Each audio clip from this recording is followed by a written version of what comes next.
Hello bachcho, so let's read this question. The question is, a particle moves in a straight line with constant acceleration. It changes its velocity from 10 meters per second to 20 meters per second while passing through a distance 135 meter in t seconds. बेटा 2 seconds नहीं, ये t seconds होगा, t seconds. The value of t is, तो यहाँ पर हमारे कोई particle है, वो स्ट्रेट लाइन में चल रहा है कांस्टेंट एक्सेलेरेशन से. तो स्ट्रेट लाइन में चल रहा है तो उसका डिस्टेंस और डिस्प्लेसमेंट बराबर होगा, एक्सेलेरेशन भी कांस्टेंट है. तो हमसे बोल रहे हैं इसकी वेलोसिटी 10 मीटर पर सेकंड से 20 मीटर पर सेकंड हो गई. तो अगर ये 135 मीटर की डिस्टेंस चला तो टाइम की क्या वैल्यू होगी, इस टाइम में कितनी देर में ही चलेगा. So let's write our key concept here. हमारा जो यहाँ पर की कंसेप्ट है वो है equation of motion, and that is second equation of motion, s is equal to u t plus half a t square. ठीक है, यहाँ पर हमारा s जो है वो u s is equal to u t plus half a t square, ये हमारा है. ठीक है, यहाँ से हमको निकालनी है, तो हम लोग यहाँ पर वैल्यूज पुट करते हैं.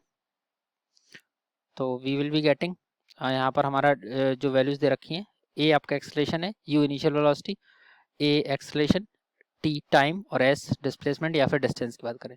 अब वैल्यू पुट करेंगे तो we will get 135 is equal to, क्योंकि इसकी वेलोसिटी पहले रेस्ट 10 थी. ठीक है, तो ये बनेगा 10 into t plus half into acceleration नहीं पता यहाँ पर इंटू टी.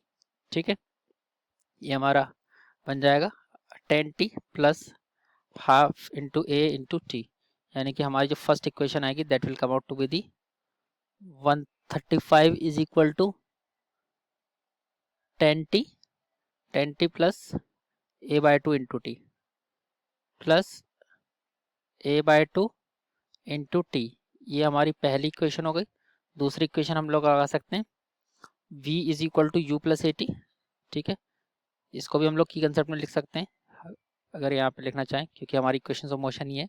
तो इसको हम डायरेक्ट भी बोल सकते हैं इक्वेशन ऑफ मोशन का कंसेप्ट, या फिर दोनों इक्वेशंस भी लिख सकते हैं. v is equal to u plus a t. तो यहाँ पर फाइनल वेलोसिटी v 20 है और इनिशियल वेलोसिटी है 10. तो वो जब हम पुट करेंगे तो we will put v is equal to u plus a t, यह है 20 is equal to 10 plus a t.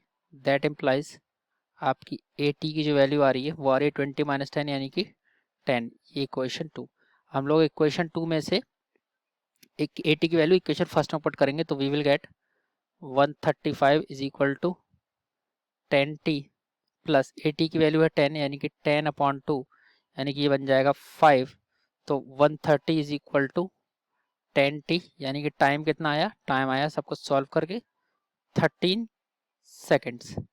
ठीक है, टाइम टी की वैल्यू कितनी आ गई 13 सेकेंड्स. नहीं, यहाँ पर एक छोटा सा मिस्टेक है.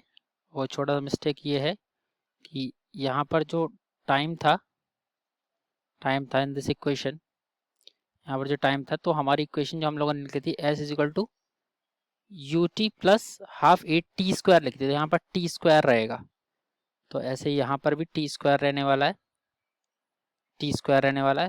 तो यानी कि ए टी की वैल्यू कितनी आई है, ए की वैल्यू आपकी ए टी की वैल्यू है हमारी 10. तो यहाँ से हम लोग इक्वेशन लिखेंगे तो 138 is equal to the 10t plus A की वैल्यू हम लोग टी बाई 10 बाई टी लिख सकते हैं, 10 बाई टी. तो यहाँ पर हम लोग लिखेंगे 10 by 2 into t into t square. ठीक है, टी से टी एक हमारा कैंसिल, ये बनेगा 5 टाइम्स यानी कि 135 कितना हो रहा है, 135 आ रहा है हमारा 15t. 135 आ रहा है 15t. इसको हम लोग कैंसिल करेंगे तो 5 से कैंसिल करेंगे, इट विल गो 3 टाइम्स, और ये हमारा बनेगा 2 एंड 7, और देन टी आ जाएगा 27 by 3 which is coming out to be the 9 seconds, which is coming out to be the 9 seconds. और 9 सेकेंड्स है हमारा option number B. So I hope you have understood this question.